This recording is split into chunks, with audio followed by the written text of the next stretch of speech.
ભૂકંપમાં અવારનવાર સવાલ પૂછાતો હોય છે મેન શોક કોને કહેવાય, ફોર શોક કોને કહેવાય અને આફ્ટર શોક કોને કહેવાય. તો એટલું યાદ રાખજો કે ભૂકંપમાં મેન ઝટકાવાથી જે તબાહી થતી હોય એને મેન શોક કહેવાય. એ આવતા પહેલા જે નાના નાના ઝટકાઓનું અનુમાન કરવામાં આવતું હોય છે એને કહેવાય ફોર શોક. અને મેન ઝટકો આવ્યા પછી જે નાના નાના ફરીથી પાછા ઝટકાઓ આવતા હોય છે એને કહેવાય છે આફ્ટર શોક.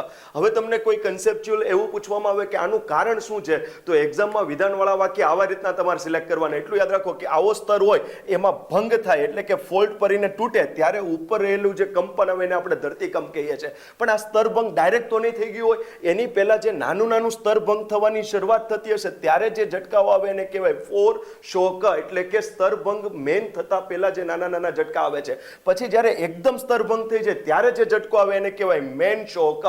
હવે તમે એટલું યાદ રાખો કે તમને કોઈ થપાટ મારવાનો હોય તો પહેલા તમે આમ કરો છો તો એને આપણે કહેશું ફોર શોક. પણ થપાટ મારતે એને તમારું મોઢું આમ ફરી ગયું તો એને આપણે કહેશું મેન શોક, એટલે કે એકદમ મોઢું ફરી ગયું. પણ પછી તમે આવી રીતના પ્રયત્ન કરશો કે પાછું મોઢું સીધું કરું તો એને જે કહેવાય રીએડજસ્ટમેન્ટ. તો એક વખત સ્તરભંગ થઈ ગયા પછી પણ પાછા ભૂકંપના ઝટકા આવે છે. કેમ? કારણ કે આ સ્તરભંગ થઈ ગયો પછી પાછું પૃથ્વી ગોળ ગોળ ફરવાના લીધે આ જે ભંગ થયેલો ટુકડો જે છે એ પાછું પોતાની જાતને રીએડજસ્ટમેન્ટ કરવા માટે જે નાનું નાનું કંપન કરશે એને કહેવાય આફ્ટર શોક.